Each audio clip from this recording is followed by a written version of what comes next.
এখনো অনেক মানুষ সূর্যের পূজা করে, চন্দ্রের পূজা করে, আগুনের পূজা করে না? কথা বলেন, করে না? করে। সূর্যকে পূজা করার অনেক রিজন ছিল।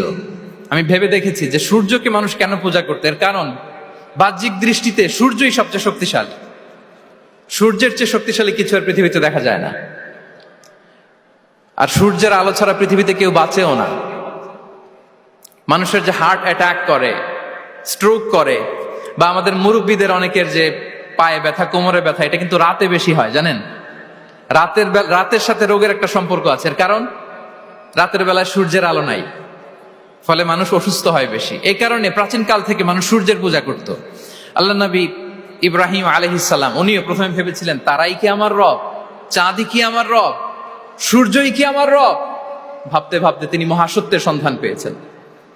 তো এটা আমরা উদ্ধার করতে পারতাম না যে আসলে আমাদের স্রষ্টা কে। আর আমাদের মধ্যে যারা চিন্তাশীল, তারা হয়তো আমরা ভেবে একটা কুল কিনারা করতে পারতাম যে না, একজন স্রষ্টা থাকতেই হয়, না থাকলে কেমন করে হয়, কেউ না কেউ আছেন। কিন্তু তিনি যে ক্ষমাশীল, অনেক পাপ করে ক্ষমা চাইলে যে তিনি ক্ষমা করে দেয়, এটা আমাদের জানা থাকতো না, ঠিক কিনা?